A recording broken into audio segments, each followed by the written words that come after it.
जय हिंद बच्चों। आज हम बसंत भाग 1 का पहला पाठ वह चिड़िया पाठ पढ़ाऊँगा। हम वह चिड़िया पाठ का सबसे पहले आदर्श वाचन करूँगा। वह चिड़िया पाठ केदारनाथ अग्रवाल ने लिखा है। कवि केदारनाथ अग्रवाल ने जो लिखा है वह चिड़िया पाठ, उसका आदर्श वाचन इस प्रकार है। वह चिड़िया जो चोंच मार कर दूध भरे जुंडी के दाने रुचि से रस से खा लेती है। वह छोटी संतोषी चिड़िया नीले पंखों वाली मैं हूँ, मुझे अन्न से बहुत प्यार है। वह चिड़िया जो कंठ खोल कर बूढ़े बन बाबा के खातिर रस उड़ेल कर गा लेती है। वह छोटी मुँह बोली चिड़िया नीले पंखों वाली मैं हूँ, मुझे भी जन से बहुत प्यार है। वह चिड़िया जो चोंच मार कर चढ़ी नदी का दिल टटोल कर जल का मोती ले जाती है।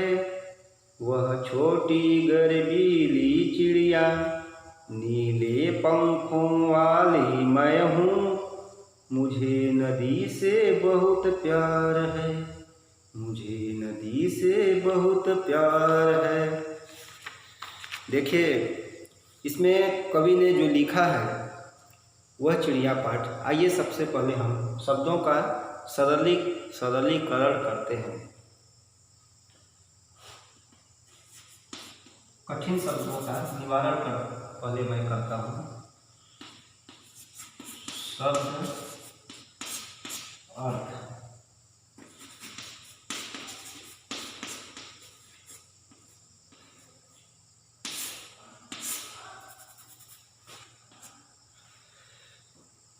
जुंडी के दाने, जुंडी मतलब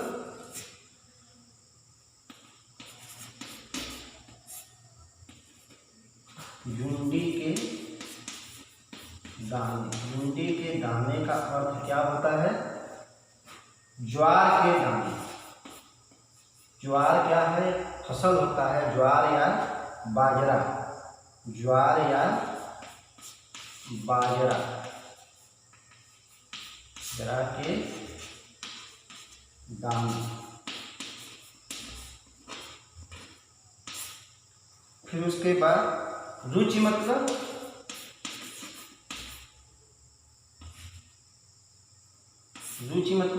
इच्छा।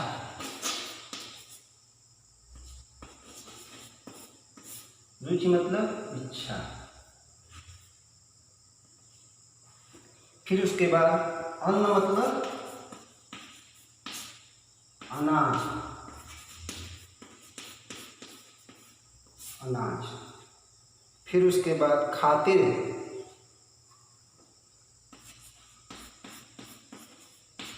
खातिर मतलब स्वागत।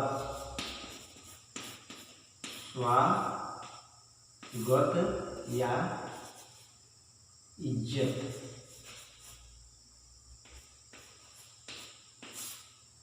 विजन मतलब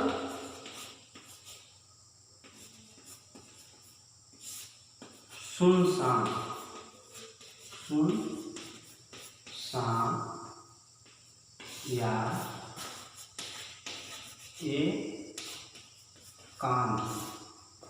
फिर उसके बाद आपका गर्वीली। गर्वीली मतलब गर्व। क्या है? गर्वीली।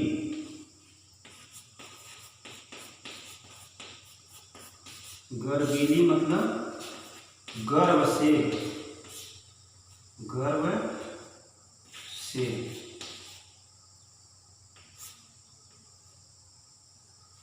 तो अभी हमने आदर्श वाचन किया। अब इसके बाद आप लोग अनुकरण वाचन करेंगे।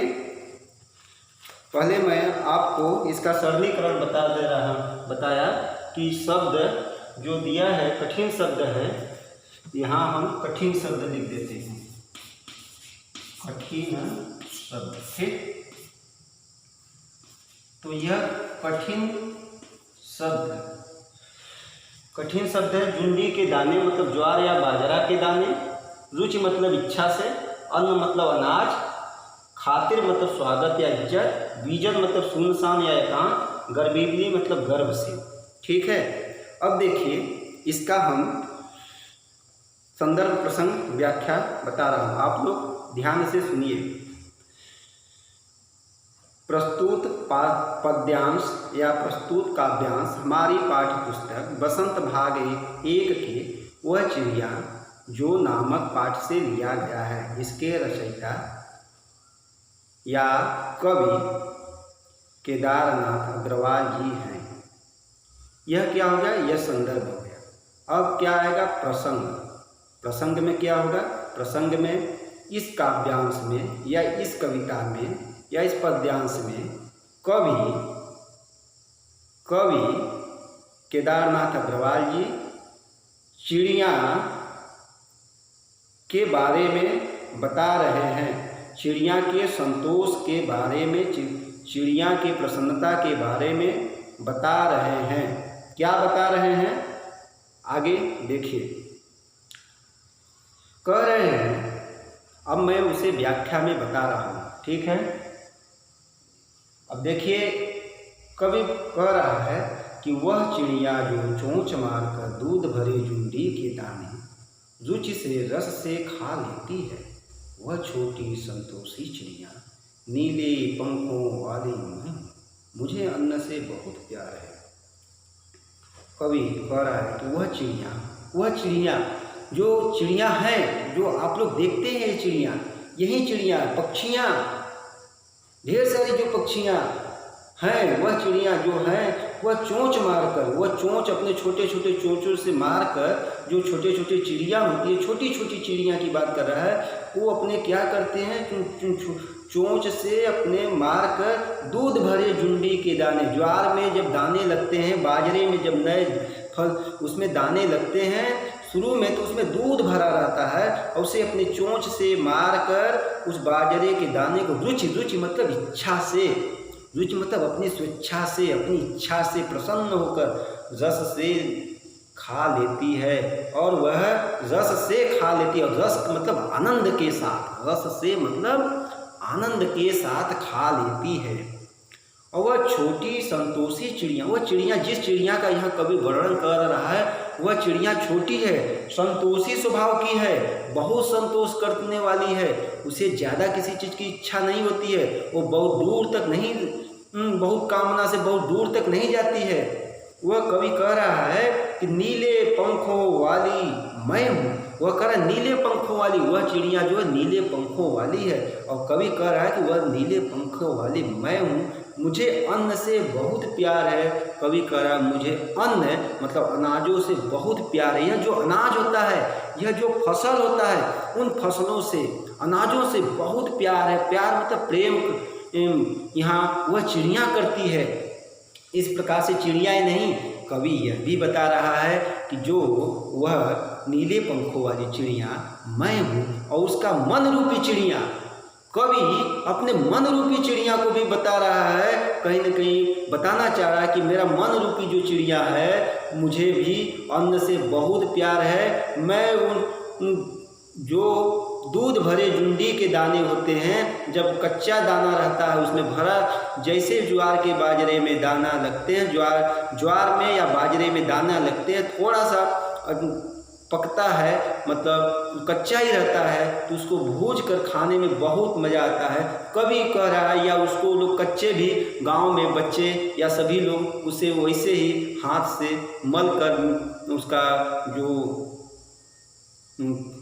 उसका फुकला होता है, या उसका, और उसे कह सकते हैं कि जो उसके ऊपर के छाल होते हैं उसे मल देने पर वह निकल जाता है उसके फोकले, और वह क्या करता है, खा लेता है, रस के साथ कभी खा लेता है। और वह कह रहा है कि वह नीले पंखों वाली, मतलब मेरा मन रूपी चिड़िया जो है, वह मन रूपी चिड़िया, मेरा मन रूपी जो चिड़िया है, मुझे अन्न से बहुत प्यार है। कभी अपने मन की भावों को एक चिड़िया के माध्यम से प्रस्तुत किया है। उन चिड़ियों की बात तो कह ही रहा है कवि केदारनाथ अग्रवाल जी चिड़ियों की बात तो कह ही रहे हैं, लेकिन वो चिड़ियों के माध्यम से अपने मन की भी बातें कह रहे हैं।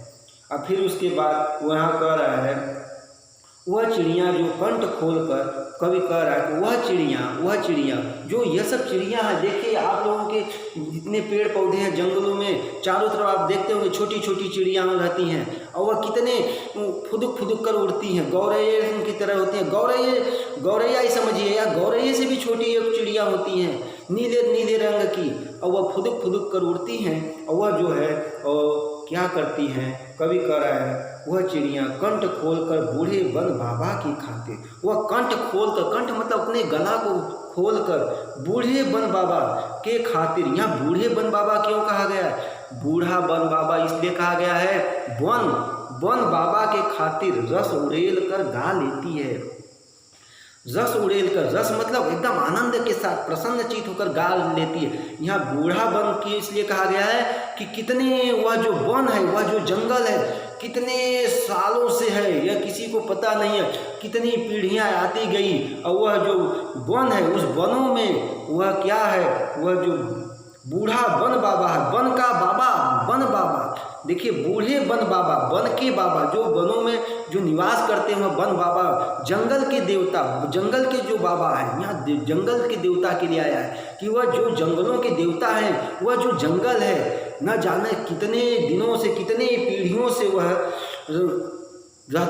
जंगल है, और उस जंगल की रक्षा जो बाबा, जो ईश्वर कर रहा है, मैं उसके खातिर मतलब इज्जत, स्वागत, उसके स्वागत में प्रसन्न होकर गा लेती हूँ, मैं गा लेती हूँ। कहने का तात्पर्य है यह है कि चिड़िया जंगलों में अपना प्रसन्नचित होकर रहती हैं, और वह जंगल जो है कितने सालों से, कितने पीढ़ियों से, कितने दशक से चली आ रही है वह जंगल, और उसी जंगल में पशु पक्षी जीव जंतु अपने आनंद के साथ रहते हैं और उसमें खाते हैं, अपने गीत को गा लेते हैं। कहने का मतलब वह चहचहाते हैं, जब वह चिल्लाते हैं, चहचहाते हैं, तो कवि कह रहा है कि वह गाते हैं, तो उनका चहचहाना, कवि कह रहा है वो गीत गाते हैं।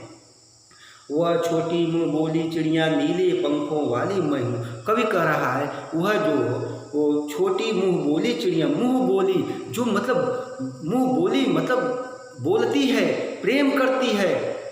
जो मुँह बोला का मतलब जो होता है कि लोग जब प्रेम करते हैं, मुँह बोला का मतलब यह होता है कि जब लोग प्रेम करते हैं तो उस प्रेम से क्या होता है, प्रेम के वशीभूत होकर बोलते हैं एक दूसरे से। तो वह कवि कह रहा है कि वह जो मुँह बोली चिड़िया है, जो प्रेम करती है उस बूढ़े वन बाबा से, जंगलों से प्रेम करती है, इस वातावरण से प्रेम करती है, वह छोटी मुँह बोली, छोटी मुख वाली है, वह नीले पंखों वाली मैं हूँ। कवि मैं कह रहा है, देखिए मैं पर बल दे रहा है। मैं कहने, मुझे विजन से बहुत प्यार है। विजन मतलब एकांत, विजन मतलब एकांत, सुनसान। मुझे विजन यह एकांत सुनसान जंगलों में मिलता है, जान रहे हैं। तो कवि कह रहा है वह जंगल में, वह पहाड़ों पर, ये सब जो एकांत है, उससे उस एकांत से, उस सुनसान जगह से मुझे बहुत प्यार है, बहुत मुझे स्नेह है। कवि यह कह रहा है नीले पंखों वाली मैं हूँ, मैं पर बल दे रहा है। कहने का तात्पर्य कवि का जो मन है उस छोटी चिड़िया की तरह, वह छोटी मन रूपी चिड़िया जो है, वह कहीं न कहीं कवि जब जंगलों में घूमने जाता है तो उसे एकांत, वह सुनसान स्थान बहुत अच्छा लगता है। और उस सुनसान स्थान को लगने के कारण वह क्या करता है, वह अपना कंठ खुलकर मतलब एकदम आनंद के साथ वह वहाँ, कवि का मन भी वहाँ गा उठता है। और वह कह रहा मुझे जंगलों से बहुत प्यार है, मुझे भी उस विजन मतलब सुनसान से बहुत प्यार है। और कवि कह रहा जब मेरा मन गाता है तो कहीं न कहीं वह वहाँ कौन सुनता है, वह जंगल सुनते हैं। वह जंगल के देवता, जंगल अभी तक इतने युगों से है तो कहीं न कहीं उसके देवता तो होंगे ना, उसका ईश्वर तो है ना जो रक्षा कर रहा है। इसलिए बूढ़े वन बाबा कहा गया, बूढ़ा वह बूढ़ा वन बाबा, वन के बाबा, देखिए बूढ़ा वन बाबा, जो वह बूढ़ा वन बाबा है, कितने साल बूढ़े हो गए हैं, मतलब कितनी पीढ़ियां आती गई है, तो मतलब कितने साल पुराने हैं, इसलिए वहाँ बूढ़ा शब्द का प्रयोग किया कवि ने।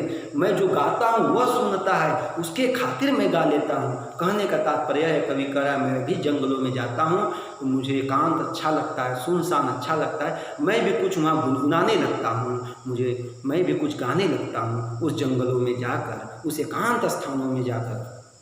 आगे क्या कह रहा है कवि, वह चिड़िया जो चोंच मारकर चढ़ी नदी का दिल टटोलकर जल का मोती ले जाती है, वह छोटी गर्वीली चिड़िया नीले पंखों वाली मैं हूँ, मुझे नदी से बहुत प्यार है। कवि अब देखिए कह रहा है इस पद्यांश में, वह चिड़िया जो चोंच मारकर, कवि कह रहा वह चिड़िया जो चोंच मारकर, वह छोटी छोटी चिड़िया जो चोंच मार मार कर जुंडी के दाने को खाती थी, और बूढ़े वन बाबा के जुंडी मतलब अनार के दाने को एकदम प्रसन्नता के साथ, आनंद के साथ एकदम खा लेती है, और खा पी कर एकदम गीत को गाती है अपने जंगलों में जाकर एकदम प्रसन्न होकर।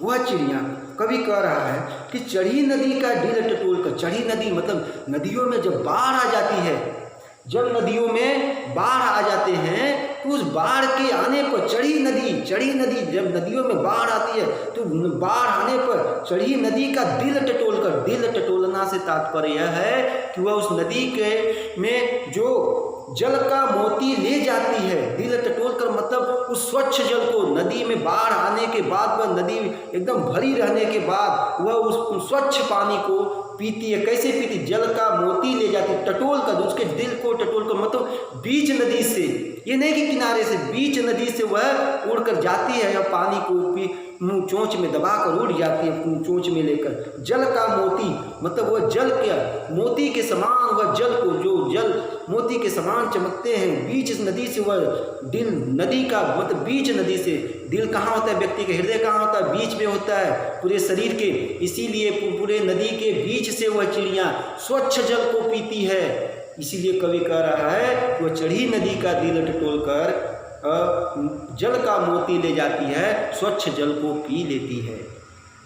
वह छोटी गर्वीली चिड़िया, कवि कह रहा है वह छोटी गर्वीली चिड़िया, गर्वीली मतलब गर्व से, गर्वीली मतलब गर्व से, वह चिड़िया गर्व से एकदम स्वाभिमान के साथ, अपनी मान सम्मान इज्जत के साथ, कवि कह रहा वह चिड़िया गर्व से, ये कवि कह रहा वह चिड़िया गर्व से नदी का पानी पीती है, और वह गर्व से अनाज के जुंडी के दानों को खा लेती है, वह गर्व से शान से जीती है, एकदम उन्मुक्त होकर। आप लोग पढ़े होंगे, अभी आप लोग 7th क्लास में 7वीं में जाएंगे तो पढ़ेंगे हम पंछी उन्मुक्त गगन के, तो उसमें भी यही पाठ कहीं न कहीं इसी पाठ से मिलता हुआ आप लोगों को पढ़ने को मिलेगा कि चिड़िया एकदम मुक्त होकर मतलब आज़ाद होकर स्वतंत्र होकर दाने को चुगती हैं, पानी पीती हैं और स्वतंत्र होकर गाती हैं। वो जब चाहती हैं तो कवि कहता है कि वो गाती हैं।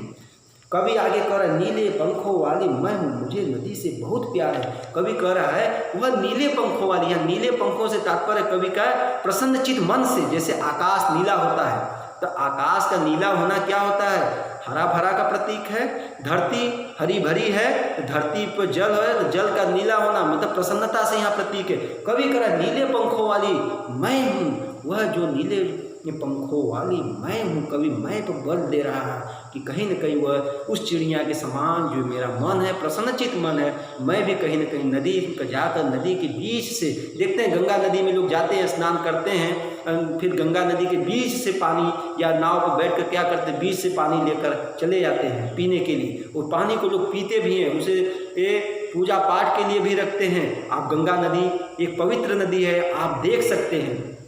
फिर उसके बाद कवि कह रहा है मुझे नदी से बहुत प्यार है। कवि कह रहा है कि वह चिड़िया कह रही है कि मुझे नदी से बहुत प्यार है। जहाँ एक तरफ कवि उस चिड़िया के माध्यम से कह रहा है कि चिड़िया कहती है कि चिड़िया कहती है कि जहाँ उसे ये नदी से बहुत प्यार है, बूढ़े वन बाबा की खातिर प्रसन्न होकर गा लेती है। इतना ही नहीं, वह चोंच मारकर अनाज के दाने को आनंद के साथ खाती है। ठीक उसी प्रकार से कवि कह रहा है और ठीक उसी प्रकार से कवि भी कह रहा है कि मुझे भी उस अन्न से बहुत प्यार है, नदी से बहुत प्यार है, कहने का तात्पर्य है जंगलों से बहुत प्यार है। सब मिलाकर कहने का तात्पर्य यह है कि कवि यह बताना चाह रहा है कि चिड़ियाँ जो होती हैं उनको प्रकृति से, पर्यावरण से बहुत लगाव होता है। और इस प्रकृति में जो कुछ है, पेड़ पौधे हैं, नदी है, प्रकृति है, वो आज़ादी से एकदम स्वतंत्र होकर जीना चाहती है, न कि वह बंधन में रहकर, न कि गुलाम बनकर जीना चाहती है। वह हमेशा प्रसन्नचित्त रहती हैं।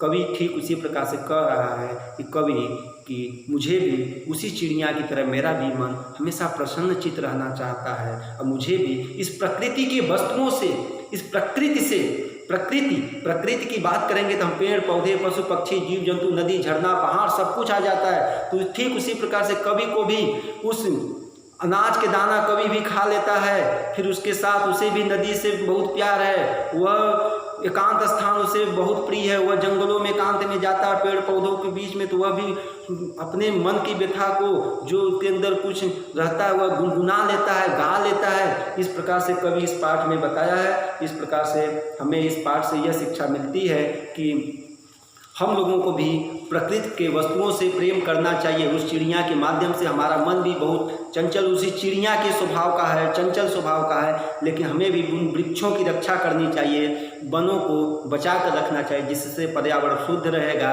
नदी जिससे ऑक्सीजन मिलेगा, नदी को बचा कर रखना चाहिए। नदी को जैसे इस समय क्या हो रहा है, नदी पटते चले जा रहे हैं, लोग नदियों के किनारे बड़े बड़े मकान बना ले रहे हैं, उसमें देख रहे हैं पिलर जाल कर लोग मकान बना रहे हैं। इसलिए नदी को बचा कर रखना चाहिए। जब पर्यावरण रहेगा, जब यह पर्यावरण शुद्ध रहेगा तो हम रहेंगे, नदी रहेगी तो जल रहेगा, तो और पशु पक्षी, जीव जंतु, पेड़ पौधे रहेंगे, फसल होगा। इस तरह से कवि बता रहा है कि हमको भी उस चिड़िया की तरह, हमारे मन रूपी चिड़िया, जो हमारे अंदर मन रूपी चिड़िया हमेशा प्रसन्नचित्त रहती है, उसको भी प्रकृति से लगाव रहता है और हमको प्रकृति को बचा कर रखना चाहिए, प्रकृति की हमेशा रक्षा करनी चाहिए।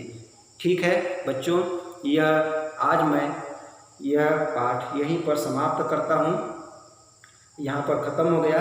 अब इसके बाद आप लोग ध्यान से पढ़िएगा, सुनिएगा, ठीक है, और प्रश्न उत्तर को अगले दिन बताऊँगा, ठीक है। जय हिंद।